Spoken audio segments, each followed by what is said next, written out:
Okay. You know what? We can just start by introducing yourselves. Okay. Yeah. Yeah. I'm Rebecca. Mm-hmm. I'm 29. I'm from Singapore. Nice. And Whereabouts in Singapore? Toa Payoh is a small city / country. My country is also my city. My city is a country. That's great. They're only one of 3 in the world. I think that is sufficient of an introduction of what personality I have. Why? What does it mean? What does it show? I'm very specific. Yeah. Okay, so I'm Anax. I'm from Belgium. I'm teaching philosophy in Taiwan. Yeah, for now I'm just trying to transmit more philosophy to the people because I think it's important in the modern world to have ideas or how to have critical ideas of things and so on. Yeah, because we met through philosophy, so Yeah. that's basically our main topic. Yeah. Yes. Yeah. Let's start with small. We'll start from small. Why are you guys in Taiwan? Okay. I came here to study Chinese as a pretext, but actually I just want to see if I can live in Taiwan. Okay. Because Singapore is really great for many things and for many people. I just wanted to try a new place. Yeah, Okay. just to see what else is out there. Because Singapore is a bit stressful. I prefer having time to do, like, not even to do anything, just to know who I am. There's no space to like kind of breathe and not be swallowed by capitalism and consumerism. Because it's very hot, you can't go outside. You just stay in a mall, surrounded by capitalism and consumerism. Yeah. So I don't know.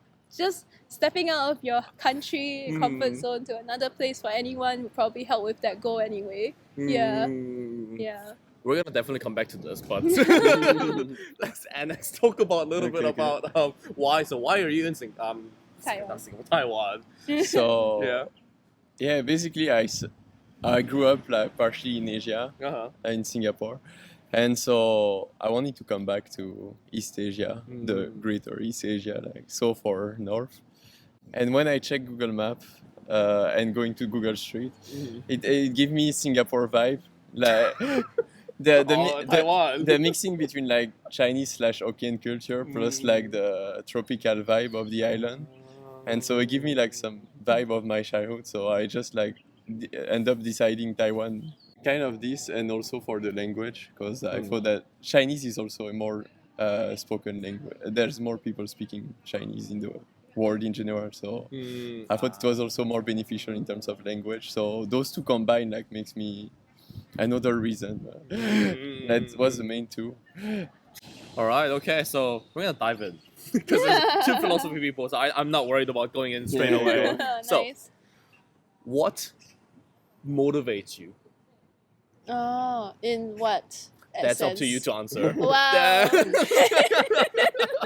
I'm not gonna define it for you. Okay. So you show me your way of thinking.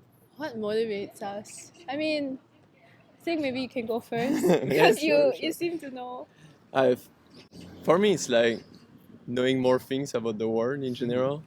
Like at first, I was going through science to like have a more knowledge about how the world was working and so on. And then I switched to change to philosophy and do my master's degree and so on. And so I was just like wanting to know more things about how the world works. And also now it's more like oriented towards like how do people view the world and how this view have an impact on like the way they act in the world. And so I try to find a way to create a consistent or at least a all-encompassing view of the things to like understand how I should behave and so on. So Okay. Wait. Can you give me examples? I remember I went to Palestine, Oh. and so I was in a half Christian, half Muslim village, and basically they had problem to communicating between Christian and Muslim. Yeah. And one exercise that they start doing to communicate better with one another is like instead of like opposing their books, saying my books is true, your books is false, it's like they were like, okay, let's read both our books together, and then maybe the Christian can give an insight about the inside of the Quran, and the Muslim can give an insight about the inside of the Bible. And so they get back with like a better understanding of their own religion, even though they have interacted with someone who are from another religion. And so I think that that's a way to build bridges, like to take a while, like just take the text as a text that you analyze like any other, not like the enemy. And like, and this kind of exercise was one of the way to make them understand like, oh, there's some value in their text as like a wisdom into it.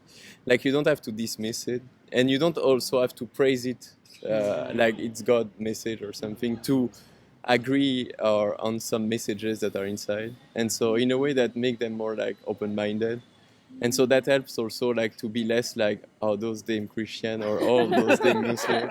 So they're like, oh no, that's my friend that I read the Quran with the other day. That's my friend that I read the Bible. And then afterward, we took a dinner together and all the other thing. And so that's helped to like have a better understanding. And so that reduced the number of conflict that there is between them.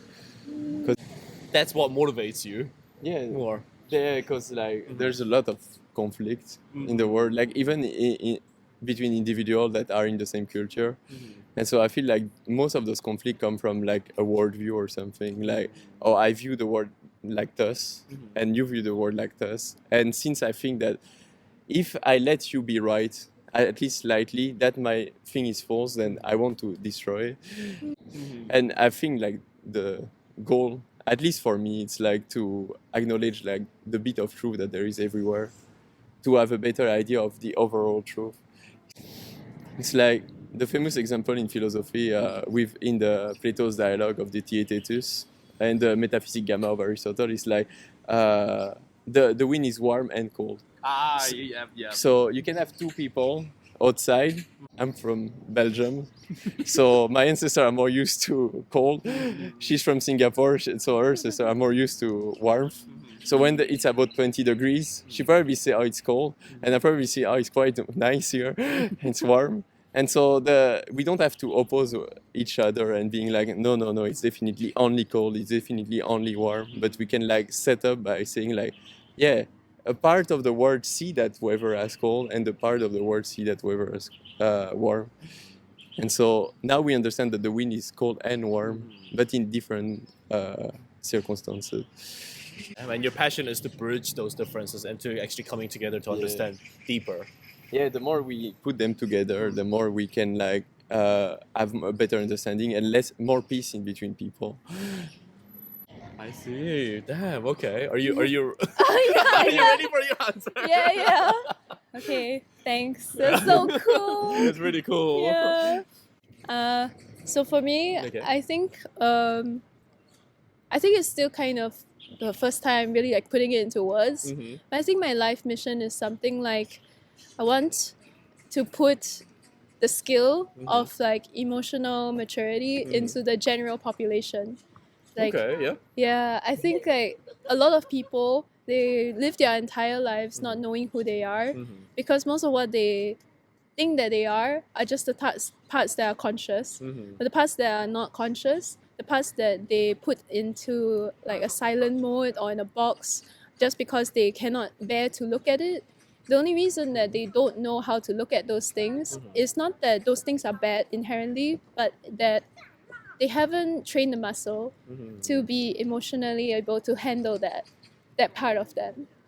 So there are, for example, like maybe most of us want to be seen as like kind and smart and caring and attractive and all that stuff. But I think that's the part of you that is like conscious and that's how you see your identity.